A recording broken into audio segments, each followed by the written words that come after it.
Quando o pai fazia as palestras dele, seu Bento, eu, a Aline, José Roberto, quase todas a gente acompanhou nas palestras pelo Brasil afora aí, né?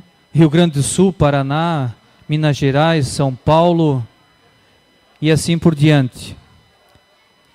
Eu queria um pouquinho de atenção de vocês, que eu quero mostrar um vídeo que eu quero já passar aqui para vocês ver. Uma coisa que o pai sempre falava nas palestras dele. Tudo que ele viu no chamado de Deus, os castigos que Deus está falando que vai vir. Muito interessante isso. Que essa semana que passou agora eu vi. É um assunto sobre o castigo que Deus vai mandar. Como o pai falava nas palestras, o pai falava muito, eu prestava atenção, eu ficava sentado como vocês estão aí, ó. E eu não deixava de prestar atenção no que o profeta falava. Eu podia atravessar a noite ouvindo ele falar. Tanto assunto importante que ele falava. Que hoje nós também, eu nunca imaginava hoje estar aqui. Quando o pai falava aí na frente, alguns daqui vão lembrar que eu tinha, quando o pai fazia as orações, antes de eu nascer, ele queria uma menina galega. E aí ele falou no hospital que ia nascer alguma coisa, algo diferente. Que todos eles eram morenos, e ele pedia para Jesus, Nossa Senhora, queria uma galega. Então quando o pai começava naquele assunto, eu ouvindo ali, eu já ficava todo nervoso, né? Que eu sabia que ele ia me chamar para mostrar o sinal na cabeça. Então hoje, naquela época, eu ficava nervoso só por baixar a cabeça e mostrar o sinal. Então imagina hoje aqui, a gente aqui em cima falando para vocês. Só por Deus mesmo, né? Então como ele falava de Sodoma e Gomorra, o castigo que Deus falou para aquele povo, dos pecados grandes que existia. Eu ficava, e até hoje, né, pouco tempo agora, e isso eu acho que muita gente também fica na cabeça. Mas será que lá Sodoma e Gomorra está do mesmo jeito? Quando Jesus destruiu, quando Deus destruiu Sodoma, eu ficava pensando que, comigo assim, né, que já tinha nascido a mata, né, a grama no chão, já tinha alguns animais, já tinha pessoas naquela cidade. Mas não. Semana passada eu vi uma entrevista na televisão, na internet. É uma moça, o nome dela se chama Aline. Vocês não vão ignorar, no caso, as vestes que ela está usando, porque ela não tem a noção que nós temos, né, de usar as vestes certas. Mas só que, por outro lado, é muito bonito que ela mostra aonde Jesus passou, a história de Jesus. A história bíblica, ela mostra tudo, ela viaja pelo mundo afora. Então, semana passada eu vi um vídeo dela, ela fez uma entrevista lá em Sodoma e Gomorra. Quando eu vi aquela entrevista, aquele vídeo, ela mostrando Sodoma e Gomorra, tudo, do mesmo jeito, há mais de 3.000 anos atrás, está do mesmo jeito. O castigo que Deus deu naquela terra está do mesmo jeito. A maioria, tudo sal, ela pegava assim um pedacinho da pedra assim que tem no chão, provava sal puro. E cheio de pedras assim, por tudo assim, ó. Enxofre, mas enxofre puro. Aí depois ela coloca fogo naquelas pedrinhas e começa a derreter assim igual lava. Vamos pedir lá para mostrar lá o vídeo, para vocês prestar atenção, porque vocês vão achar assim que isso é história. Ele está comentando uma coisa que não existe. Mas essa aqui é a moça. Não vamos prestar atenção nas vestes dela, vamos prestar atenção no que ela fala, tá? Pode aumentar o som. Na zona do Mar Morto, que é logo aqui em frente, sim, tem um pouco de vegetação, tem um pouco de vida. Mas aqui não tem absolutamente nada, o que contrasta com como era esse local antes dos tempos de Abraão. A gente sabe pela própria Bíblia que essa era uma zona verde cheia de vida. E levantou Ló os seus olhos e viu toda a campina do Jordão, que era toda bem regada, antes do Senhor ter destruído Sodoma e Gomorra, e era como o jardim do Senhor, como a terra do Egito, quando se entra em Zoar. E para entender como esse local se transformou num local de morte e destruição, a gente tem que voltar à passagem de Gênesis 18 e 19, que contam o fim dos dias da cidade de Sodoma. Então o Senhor fez chover enxofre e fogo do Senhor desde os céus sobre Sodoma e Gomorra, e destruiu aquelas cidades e toda aquela campina, e todos os moradores daquelas cidades, e o que nascia da terra. E a mulher de Ló olhou para trás e ficou convertida numa estátua de sal. E Abraão levantou-se aquela mesma manhã de madrugada e foi para aquele lugar onde estivera diante da face do Senhor, e olhou para Sodoma e Gomorra e para toda a terra da campina, e viu que a fumaça da terra subia, como a de uma fornalha. E essa destruição relatada na Bíblia transforma o lugar que um dia era uma zona verde no que a gente vê hoje em dia. O ponto mais alto do monte, ele tem 220 metros de altura e ele tem 8 quilômetros de extensão. Não é uma pequena coluna, e sim uma montanha gigantesca. E ela é diferente de todas as outras montanhas em volta por ser feita de sal. Aqui nós vemos uma parte de Sodoma que literalmente se despegou e caiu. E a gente pode ver aqui que tem uma camada pequena de areia, mas logo que ela sai a gente já consegue ver, pessoal, o sal. Vocês estão vendo tudo isso aqui? Olha, vejam como pontudo é. Isso aqui é literalmente uma pedra de sal. Vamos ver se eu consigo. Aqui, ó. Eu consegui quebrar um pedacinho bem pequeno. Isso aqui é literalmente sal. E só para mostrar que realmente é, a gente pode pegar.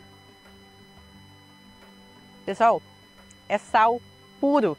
Isso aqui, quer dizer, isso aqui é parte do Monte Sodoma, um monte de sal. Vejam o outro lado dessa pedra. Olha que coisa fantástica. Olha aqui. Vejam de pertinho as pedras de sal. É realmente fantástico. Essas aqui eu vou guardar para levar. Mas vejam também aqui embaixo as formações. O sal cria padrões únicos. E essa parte interna nos ajuda a ver que realmente é uma pedra de sal gigante que se soltou do Monte Sodoma.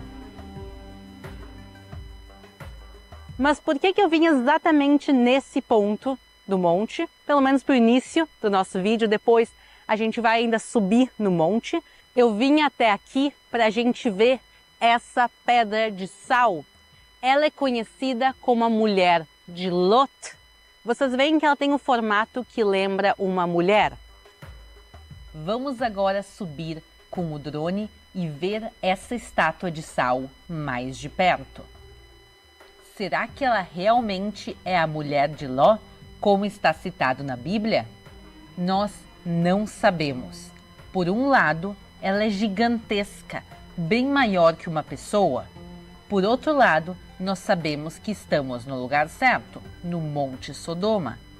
E nós sabemos que essa tradição já existia desde os tempos bíblicos. O historiador Flávio Joséfos fala do pilar de sal há quase 2000 anos atrás, e o pilar também é citado por alguns pais da igreja, como Irineu de Leão e Clemente Romano. Mas agora eu pergunto para você que está assistindo, você acha que essa estátua de sal é ou não é a mulher de Lot, como relatada na Bíblia? E agora, pessoal, vocês não têm ideia o calor que está aqui hoje. Ainda a gente está na primavera, mas essa zona ela é uma fornalha, mesmo nessa época do ano. Eu tô assim, literalmente quase passando mal de calor.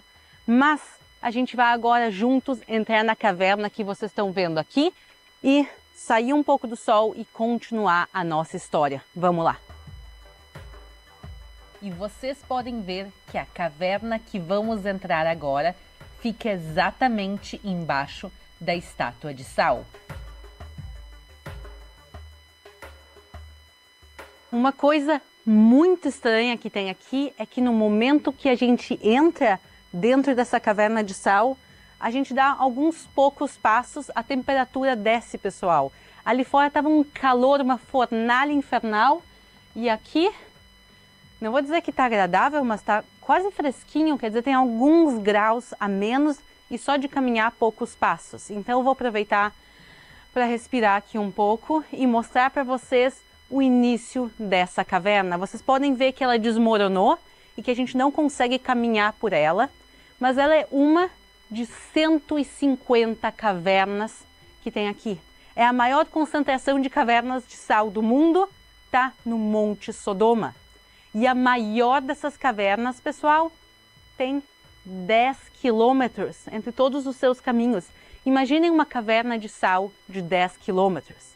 Uma aventura gigantesca que se pode fazer aqui é literalmente pegar e entrar de rapel, entrar com cordas e com equipamento profissional para explorar as entranhas de Sodoma. Eu estou colocando para vocês agora um vídeo de pessoas entrando dentro de Sodoma mesmo. E pessoal, para ser bem sincera, eu nunca entrei por essas cavernas de sal, assim, só um pouquinho para dar uma olhadinha, mas eu tenho uma sensação estranha em relação a essas cavernas. Mas se vocês querem que um dia eu volte para cá e entre com corda, com rapel, com tudo para explorar as cavernas e para filmar para vocês, deixem aqui nos comentários e deixem o like. Vamos dizer que se o vídeo chegar a 100 mil likes, eu sei que vocês conseguem 100 mil likes. Se vocês fizerem 100 mil likes nesse vídeo, eu vou achar um profissional que vai me levar para dentro de uma dessas cavernas de sal. O que vocês acham? A gente vai pegar agora o Jeep com o nosso amigo Tal Hanochi. Ele, pessoal, quem não acompanha o canal dele, ele tem imagens incríveis de Israel. Mas vamos pegar o Jeep do Tal e vamos agora subir para o Monte Sodoma e seguir conhecendo esse local tão quente, tão diferente e com uma história tão terrível. Pessoal, vamos seguir a nossa aventura.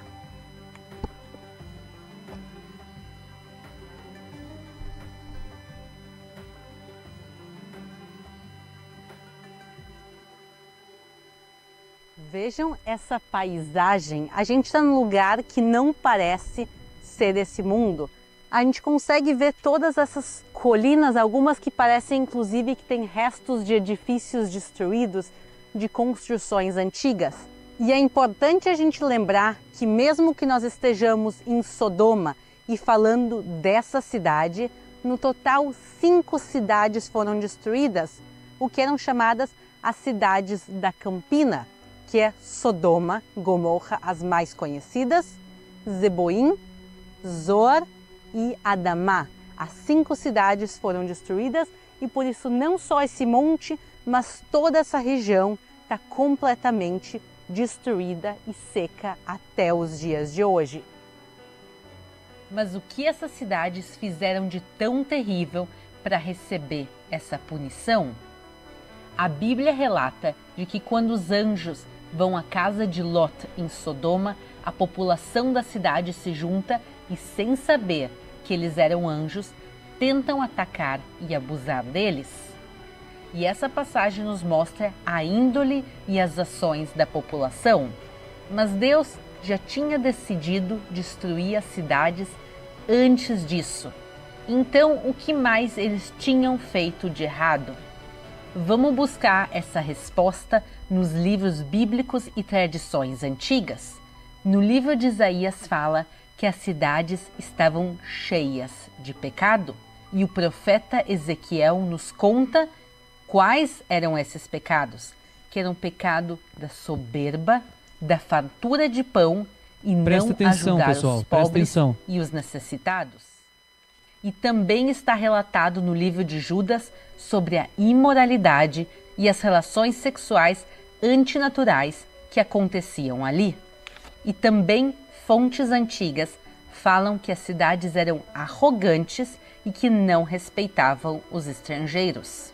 Então nós vemos que todos esses fatores juntos são motivo da destruição da região. E a destruição de Sodoma é tão grande que ela é usada como um exemplo por Jesus. Quando Jesus fala das 3 cidades, Betsaida, Corazim e Quefarnaum, e ele fala do que vai acontecer com essas cidades, ele compara Quefarnaum, a cidade que ele viveu, a Sodoma. Ele fala: Quefarnaum, que te ergues até os céus, serás abatida até o inferno, e haverá menos rigor no dia do juízo para Sodoma do que para ti. Ele fala de uma terrível destruição que vai acontecer em Quefarnaum, e a imagem mais terrível que Jesus podia imaginar para comparar era justamente isso aqui. E como a gente já mostrou aqui no canal, Quefarnaum realmente vai ser destruída, e até os dias de hoje não tem nenhuma cidade, nem aqui, nem em Quefarnaum, nem em Betsaida, nem em Corazim.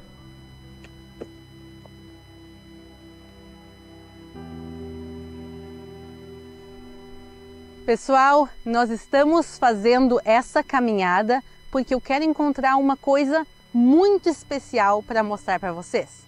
E não é à toa que eu deixei ela para o final do dia. Onde a gente caminha aqui pela zona de Sodoma, Gomorra e dessas cidades, a gente vê essa mistura de terra com sal, mas tem alguns lugares, que nem aqui, que a gente encontra uma pedra diferente. Vocês podem ver ela tem uma cor um pouco amarelada e ela se desfaz muito facilmente. Isso aqui, pessoal, é uma bola de enxofre. Agora, se a gente lembra da passagem bíblica, Deus destrói as cidades com fogo e enxofre. O fogo se apagou, mas se aqui caiu uma quantidade enorme de enxofre, ele tem que estar aqui. E por onde a gente olha aqui entre essas montanhas, a gente encontra bolas de enxofre. Agora, enxofre normalmente se encontra em zonas onde tem atividade vulcânica. Onde tem um vulcão aqui? Em nenhum lugar. Então já é uma coisa estranha que a gente encontra enxofre onde ele em teoria não deveria estar, pelas regras que a gente conhece da natureza. E também a pureza desse enxofre não se encontra em outros lugares da natureza. Normalmente tu vai encontrar perto de um vulcão, por exemplo, enxofre que é 50% enxofre. Aqui ele é mais de 90%. E para quem sabe, enxofre, ele é inflamável. Eu vou pegar mais alguns pedaços aqui e a gente vai levar eles sem vento e juntos realmente ver se eles queimam e no que eles se transformam com fogo. Então vamos juntar vários pedaços e a gente daqui um pouquinho vai fazer nosso experimento. Pessoal, agora sim, eu botei as minhas pedrinhas aqui de enxofre no copo, eu peguei um papel para ajudar a queimar e vamos agora fazer o nosso teste. Só uma de cada vez. Eu estou usando esse papel para não chegar muito perto e não queimar a minha mão. Olhem que rápido ele já começou a pegar fogo. Uau! Uau! Tem uma coisa aqui faltando. O enxofre está queimando, mas a gente não consegue ver a chama. É incrível ver uma pedra, entre aspas, que a gente achou no deserto, queimar de uma maneira tão rápida e se transformar no que parece lava. Mas, mais do que isso, vocês viram que não tinha fogo? O fogo não se vê durante o dia, só quando está escuro. E o fogo não é amarelo nem vermelho. O que a gente vai fazer agora, a gente vai para um lugar escuro e a gente vai filmar como essa pedra de enxofre aqui da região de Sodoma e Gomorra queima no escuro. Para essa parte do experimento, eu vou estar usando fósforo, que eu vi que vai ser mais fácil do que com o papel e o isqueiro.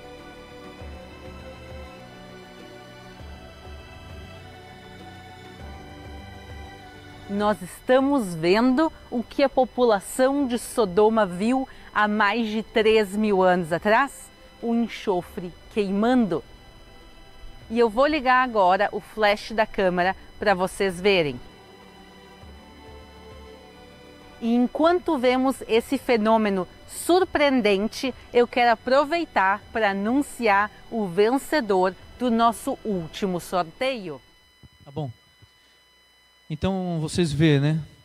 Se não fosse essa moça fazer esse vídeo, nunca na mente da gente que a gente ia entender isso ali, né? Então a Kátia, ela quer continuar sobre esse assunto, falando o que vai acontecer. As pessoas pensam assim, ó, mas será que vai acontecer um castigo maior do que esse ali? O pai, esses tempos atrás, ele leu uma mensagem e diz assim, ó, não vão pensar que é um susto, é muito mais. Quando as pessoas vê o castigo, o fogo caindo do céu, aí muita gente vai lembrar disso, de que o profeta falava. Mas hoje, até nós, né, sendo bem sincero, a gente fica assim em dúvida um pouco. Será que vai acontecer? Então isso aí é uma prova muito grande. Depois que eu vi aquilo ali, eu vi que as coisas assim, não é brincadeira, né? Quando o pai falava de Sodoma e Gomorra, a gente achava assim, ó, então lá deve ter uma árvore, deve ter pessoas, já deve ter casas. E por que a igreja católica principalmente, por que ela não mostra? Por que não é um sacerdote, não é um bispo lá mostrando para alertar o povo? Que eles já estão tudo do outro lado, infelizmente dizer, como as mensagens diz.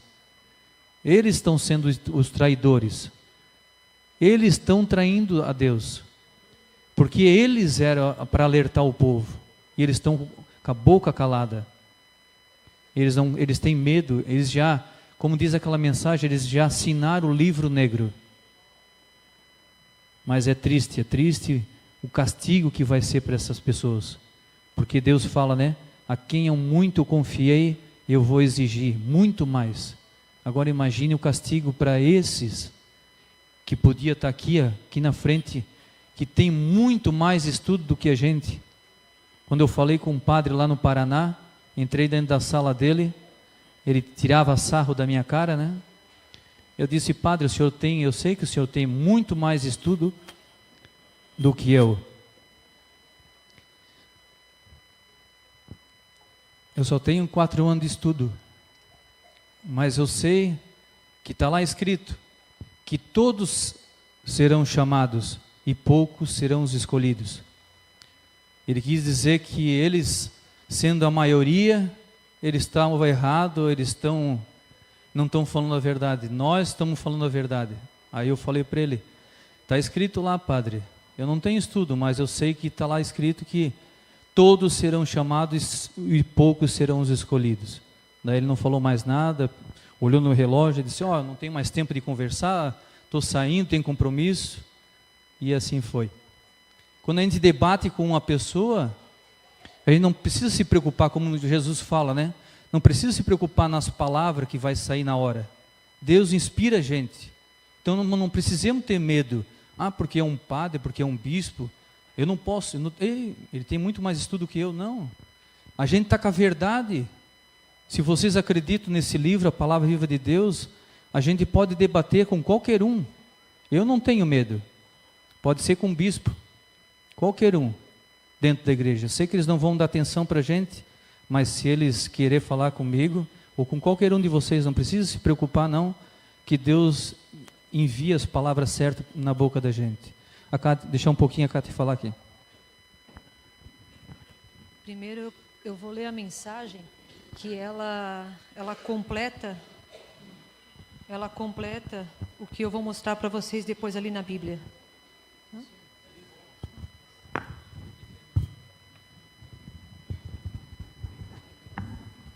A mensagem é do dia 4/6/2007.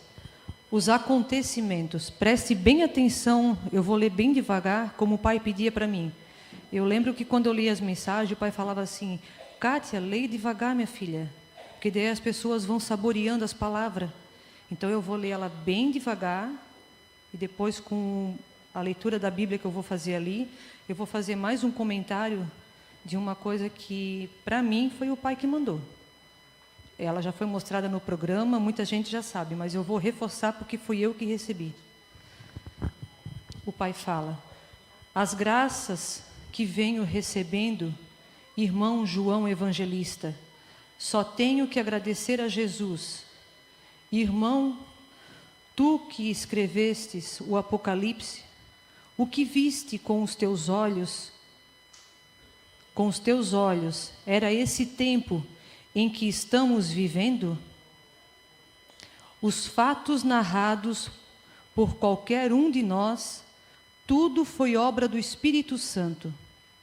Aprendemos, na época, a viver perante Ele, a força maior, e que para alcançarmos algum mistério de Deus, tivemos que esquecer todas as nossas preocupações. Ficamos inteiramente ao comando do Divino Mestre. E eu, olhando para o céu, vi com os meus próprios olhos os acontecimentos que viriam neste tempo. Irmãos, que cada um de vocês não pensem em mais nada. Fiquem onde estão. Arrumem, sim, as vossas malas. Malas que eu digo são os vossos corações. Deem a eles mais alegria de viver. Se alguém vier a falar mal de um de vocês, que Deus o perdoe. Não julguem. Não façam críticas. Deixem que Jesus sabe o que faz. Essa é a hora mais sublime para se ter o Salvador e a nossa mãe junto, porque, pelo que vi, o tempo é agora, da vinda gloriosa de Jesus, nosso Rei.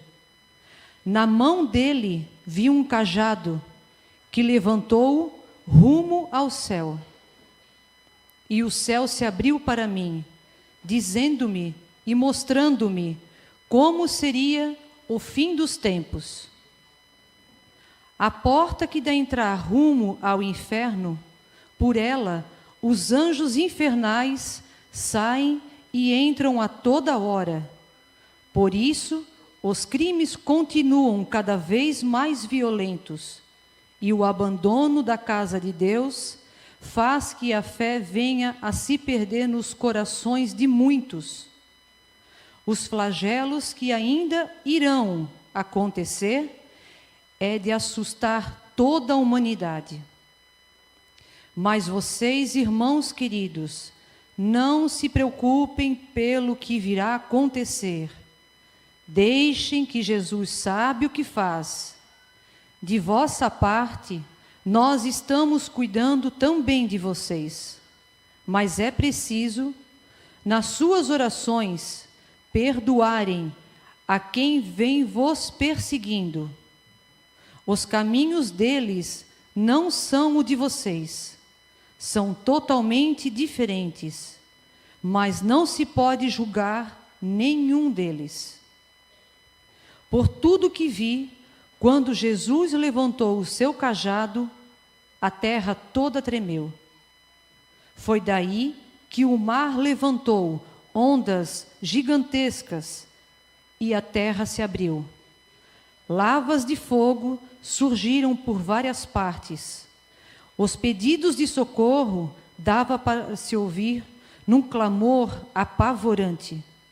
Grandes e pequenos sofriam queimaduras por todos os lados, e o sol abrasador não daria trégua enquanto Jesus não baixasse o seu cajado devido aos seus escolhidos.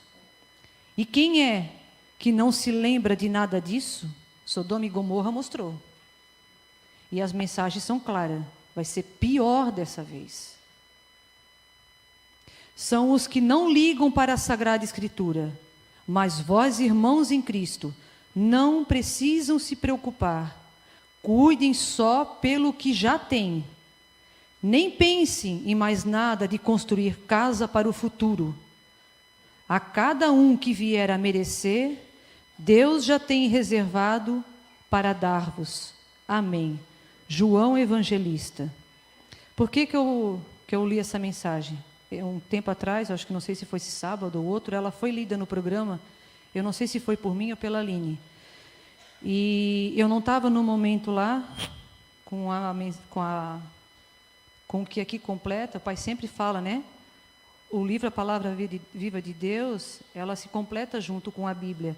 Então, essa parte aqui me chamou muita atenção, dessa mensagem que eu acabei de ler, dos acontecimentos, porque Deus, ele é muito transparente. A gente é que se deixa se iludir, se perder às vezes com as coisas do mundo. Eu mesmo, sendo filha, muitas vezes a gente vai, né, se distrai, mas a gente sabe que no fundo, o foco é aqui. Então, quando eu tenho meu tempo, eu leio sim as mensagens, e para mim, de alguma forma especial, que eu sou muito agradecida, eu estava um tempo atrás lavando o carro, lá no meu pátio da minha casa, e eu já contei, o Toca já mostrou no programa, tinha um papelzinho dentro do retrovisor do carro, e eu lavando o carro, era umas 5:30 da tarde mais ou menos, e aquele papel, ele saiu por trás do espelho e veio parar na bordinha. Como o vidro ele é aquele que mexe assim no botão, ele parou na bordinha, esse papelzinho aqui, ó. Ele estava dobradinho assim, ó, desse jeito. E ele escorregou por trás do vidro e parou ali. Aí, como já estava escurecendo, eu queria terminar de limpar logo o carro, eu só peguei o papel, mas na hora eu senti, será que alguém botou esse bilhete para falar alguma coisa? Ou será que isso é algum recado? Na minha cabeça, rapidinho eu pensei, peguei o papel, botei na janela, eu pensei, depois eu vou ler com mais atenção, que eu queria terminar o carro, que já estava escurecendo, e pegando sereno. Aí eu pegando o papel em casa, só no que eu abri ele, eu já reconheci a letra do pai. Acredite quem quiser, a minha fé é essa, eu reconheço a letra dele. E na hora eu falei, pai, esse recado é para mim ou é para todo mundo? Então aqui estava Salmo 46, versículo 1 até o 11. Junto com as mensagens agora, com essa mensagem que eu li, olha o que fala desse papelzinho aqui. Que daí eu faço constantemente essa leitura, porque eu reflito bastante nessa leitura da Bíblia. Ao mestre de canto dos filhos de Coré, cântico para a voz de soprano. Deus é nosso refúgio e nossa força. Mostrou-se nosso amparo nas tribulações. Por isso, a terra pode tremer. Nada tememos. As próprias montanhas podem se afundar nos mares. Ainda que as águas tumultuem e com sua fúria venham abalar os montes, está conosco o Senhor dos exércitos. Nosso protetor é o Deus de Jacó. Os braços de um rio alegram a cidade de Deus, o santuário do Altíssimo. Deus está no seu centro, ela é inabalável. Desde o amanhecer, já Deus lhe vem em socorro. Agitaram-se as nações, vacilaram os reinos, apenas ressoou sua voz, tremeu a terra. Está conosco o Senhor dos exércitos, nosso protetor é o Deus de Jacó. Vinde admirar as obras do Senhor, os prodígios que ele fez sobre a terra. Reprimiu as guerras em toda a extensão da terra, partiu os arcos, quebrou as lanças, queimou os escudos. Parai, disse ele, e reconhecei que sou Deus, que domino sobre as nações e sobre toda a terra. Eu não sei se vocês entenderam bem, eu nunca fui de explicar a Bíblia, jamais, não tenho essa capacidade. Mas Todas as vezes que eu faço essa leitura aqui, ó, para mim, vindo de quem veio, está muito claro que Deus se faz presente dia e noite no santuário Deus Pai. Os braços de um rio, Taquaras, é um lugar, como o padre Rômulo dizia, um lugar esquecido. Se for perguntar para qualquer um onde é Taquaras, muita gente vai ignorar. Mas olha o privilégio que Deus fez. Tirou a família Conceição de Joinville. Ficamos ali um bom tempo com o pai, testemunhando tudo que ele trouxe até aqui, nesses 50 anos. Cada filho, eu tenho certeza que testemunha cada ato, cada atitude que o pai teve, sem vergonha nenhuma, sem nenhum tipo de receio de falar. Só que a última palavra, como o pai dizia, é de Deus, a gente confia. Agora, dar continuidade a esse legado, eu como filha, todos os meus irmãos, eu tenho certeza que nenhum deles vai vacilar até o último momento. Porque a parte mais bonita que eu vi do meu pai, na partida dele, foi ter deixado a gente guardadinho num lugar como aquele, Taquaras. Então imagina só, o que a mensagem fala, o que a Bíblia fala, que castigo terrível não vai ser. Não que as pessoas que não estão em Taquaras também não vão ser poupadas, claro que vão ser. Porque a obra de lá também está na casa de vocês, está no coração de vocês.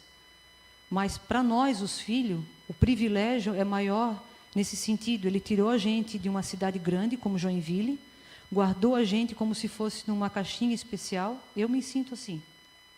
E ali a gente está pronto para receber com todo amor e carinho vocês. Porque isso a gente adquiriu dele. Todos eles têm um pedacinho do Pai dentro da gente. Eu carrego ele dentro de mim.